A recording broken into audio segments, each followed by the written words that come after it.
On yesterday, 17 February, this CRJ-900 jet operated by Endeavor Air for Delta Airlines suffered a hard landing with 80 folks on board, no fatalities, only 18 injuries, landed so hard they broke the right wing off of the aircraft.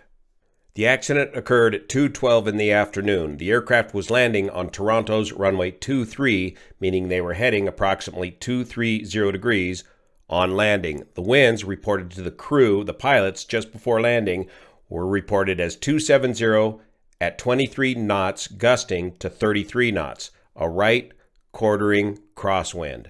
There was some blowing snow blowing across the runway, less than 1/8 of an inch.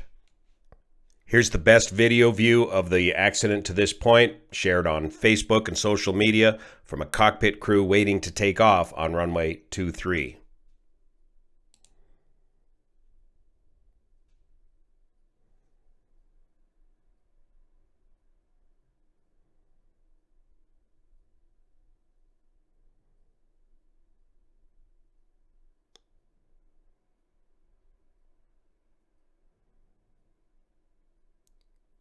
Extremely fortunate that everybody survived this accident.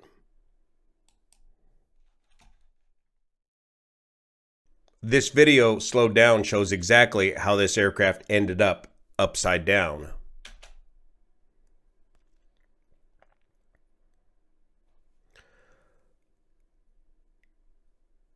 The right gear hitting the runway first, the right wing snapping off of the aircraft. The left wing is still producing lift.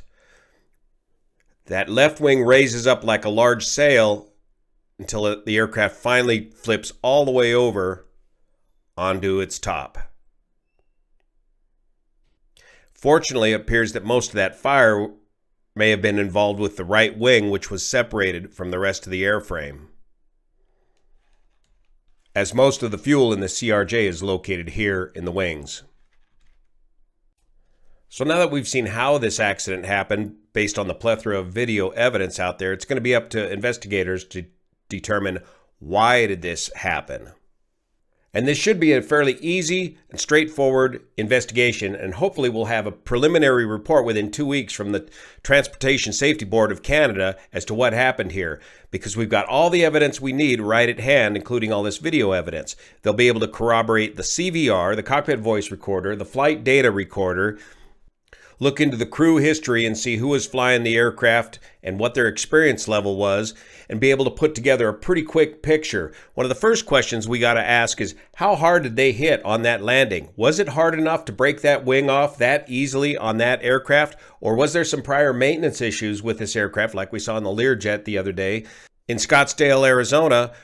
In that situation, they had a prior history with that main landing gear that failed on landing. So let's go take a look at the data that we have available right now. One of the first things investigators will be looking at is the stability of the approach. Remember, we are looking at preliminary ADS-B data, which is providing ground speeds. The wind speeds at the time were 270 at 23 gusting to 33 on the ground. As you get higher in altitude, those wind speeds typically increase. But on board the flight data recorder, investigators will be able to determine exactly what airspeed were they flying. Were they flying the correct V-reference ref speed for the conditions, and was the aircraft properly configured for the landing regarding the flap settings? Looking at this preliminary data, it looks like it ends right around 700 feet. So if we assume that that's right close to the ground, take it up to 1,700 feet and look at the last 1,000 feet of the arrival.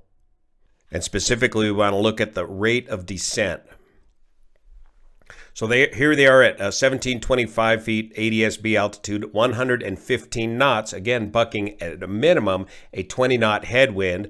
So that would give you an airspeed of at least 135 knots, which about checks for a VREF speed for a CRJ-900. Investigators are going to be closely looking at this rate of descent, and here they are at this data point at 576 feet per minute. They're looking for descent rates that do not exceed 1,000 feet per minute in the last 1,000 feet of the approach. 118 knots ground speed, 800 feet per minute. 110 knots ground speed, 928 feet per minute. 113 knots ground speed, so consistent on the speed, 800 feet per minute. 544 feet per minute. 704 feet per minute. 672 feet per minute. 864 feet per minute. 554 feet per minute. Getting right close to the end of the runway, 118 knots, 544 feet per minute. And 480 feet per minute. So no massive diving for the runway. It looks like a fairly stabilized approach if they're flying their correct VREF speed. A couple things about those VREF speeds in gusty winds.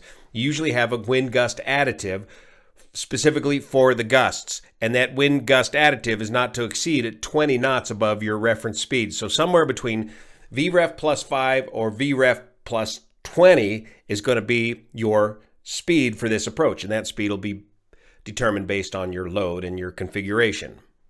Generally, you need to carry a little bit more speed for these gusty wind conditions because the winds are gusting. And if you have a 20-knot drop off all of a sudden in wind speed, as if you have a gust of wind that suddenly drops off by 20 knots, the aircraft can't react quick enough, and so you're going to effectively lose 20 knots of airspeed. So you need to have that buffer above your stall speed in these gusty wind conditions. Now, if we pull the KML data from ADS-B Exchange and put it into Google Earth, we can take a closer look at this final approach.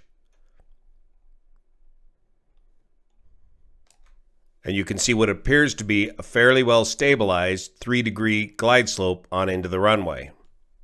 Now let's take a closer look.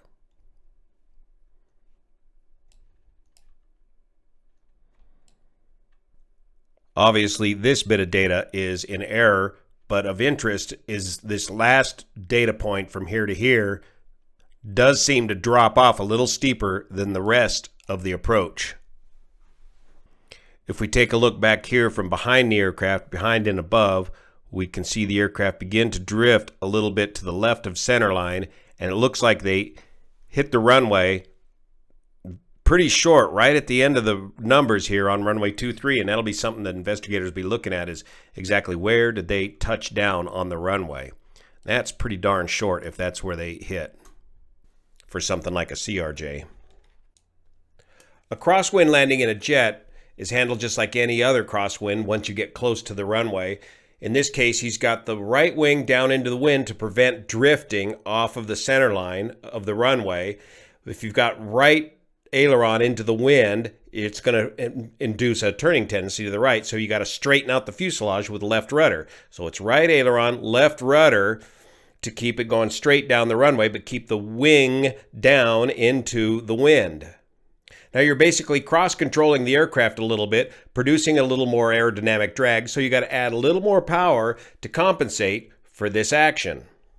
So one of the many things investigators will be looking at is how is the power managed on this approach, and was it kept in long enough to avoid a big sinker at the end of the runway? And that's kind of the technical term that we call this sort of a landing, is at the very end, a big sinker or a high rate of sink at the very end. And these jet engines take a little while to spool up and respond to those sinkers at the last moment. And remember, you can always go around. You can even go around after you hit the runway, but probably not advisable if you're missing a wing. Now let's go over and visit Victor at VAS Aviation. Please support his channel as he gets this data out from live ATC to the community very quickly. Toronto Tower, Endeavor 4819, I'm 23. Endeavor 4819, Toronto Tower, wind 270, 23, gust 33, clear to line on rate 23. You might get a slight bump in the glide path, there'll be an aircraft in front of it. Clear to land, 23, Endeavor 4819. No indication of any sort of a problem from Endeavor 4819. Some of the early speculation included maybe he was having problems with his flaps. CRJ-900 drivers, can you tell me, is the only allowable flap setting for the CRJ 45 degrees of flaps? Regardless, there's no indication of any problem from Endeavor 4819 on this communication. Now the tower tells them the winds 270 at 23, gust 33. Again, we talked about the crosswind component on this. That's including the gust component that gives you a headwind component of 25 knots and a crosswind component of 21 knots. Not including the gust, that's only a 14 knot crosswind component. Now about this part about you might get a slight bumping on the glide path. There'll be an aircraft parked in front of it. Somebody is parked in front of the ILS critical area, which is normal operations on a clear day like this day. Here's the Toronto airport. Here is runway 23, the landing runway. Here is the hold short marks for runway 23, but here is the ILS hold short point for runway 23. If the weather is bad and pilots are relying on the ILS to guide them into runway 23, the tower will hold aircraft back here at the ILS hold short line. But when the weather is good, they can go ahead and those minimums are spelled out specifically. If the weather's good enough, they can bring the aircraft and hold them short here of the normal runway hold short point. But this puts the aircraft parked in front of the ILS critical area, which means it might slightly upset the glide slope or localizer antenna on the arriving aircraft. So instead of having that localizer locked in, you might see a slight bump in that signal as you come on in. Here on the last 1,000 feet of the approach, it's more likely than not that the crew is hand flying the approach on in, following the guidance of the flight directors and the ILS, but primarily proceeding visually. And at this point in the landing phase, these last couple of data points, you are strictly visually looking out at the runway to determine your flare and your landing. You're no longer relying on the ILS this close in to judge your landing. But that being said, if you were following the ILS all the way into landing, you would be touching down way down here and not right here. This crew came up short. One of the many things investigators are going to be looking at is the runway condition. The RCR, or runway condition reading, at the time of the accident was reported as 5, 5, and 5. That means the touchdown portion of the runway, the mid-field portion of the runway, and the rollout portion of the runway were all reporting RCR of 5. And here's what that means according to the Canadian Advisory Circular. So here's the chart where you can see that these RCRs range in value from an RCR of 6, which is a perfectly dry runway, to a RCR of 0, which is a pilot braking action of less than poor or nil, virtually no braking action, like pure ice. And so today it was reported, or yesterday it was reported, of RCR of 5, which is just one step below dry, frost or wet or snow up to 1/8 of an inch. Pilot braking action, good. Now, one of the things I think will be of significant interest to investigators is this notion of blowing snow across the runway. If you're based in Minnesota, you think you'd be used to this, but as a California guy, have you ever tried driving in these kind of conditions, let alone flying and landing, when the snow is driving across the runway, even an 1/8 inch or less, just a fine surface across the top of the runway? Not that it's so much a slick surface, but that it's visually distracting, a little bit visually disorienting. You might even be distracted long enough to take your mind off of the flare momentarily, but it can also obscure the edges and the edge markings on the runway, so you can miscue your distance above the runway when you're judging your flare. And finally, hats off to the professionalism of the flight attendant crew of Endeavour Air for safely getting everybody outside of that aircraft. And hats off to the other passengers that assisted in the evacuation as well. This is an extremely disorienting evacuation situation. It looks like they were primarily using one of the two over wing exits and the one right exit located right here. We don't see any pictures of the other side of the aircraft. We believe the other wing is still attached to the aircraft. I don't know if any folks got out on that side, but that was the side that was on fire, so it looks like most of the folks had to work their way out of this side of the aircraft. So this is a strong reminder for all of us that travel to pay attention to the flight attendant briefings. As an aircrew member, if I'm deadheading, I often get assigned one of these emergency exits. I will review the emergency exit card, because whether you're seated next to a door exit or a overwing exit, those doors or hatches open up a little bit differently. So you need to review the card to figure out how to get it open, then decide, are you going to bring if it's a hatch, are you going to bring the hatch inside the aircraft? Are you going to toss it outside of the aircraft? And then pay attention to your surroundings. If I'm sitting next to the window, I've got the window up and I'm watching the takeoff roll. And I'm watching the landing roll as well. And I'm usually dressed appropriately for some sort of an evacuation, including some decent shoes, no flip-flops. So a lot of questions investigators should be able to get back to us pretty quickly with in a preliminary report.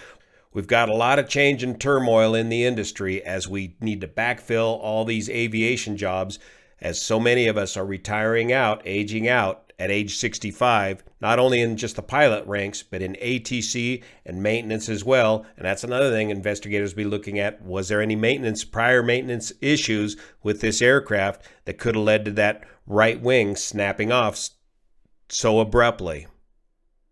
Thank you so much for your support of this channel, especially the folks over on Patreon that make this content possible. See you here.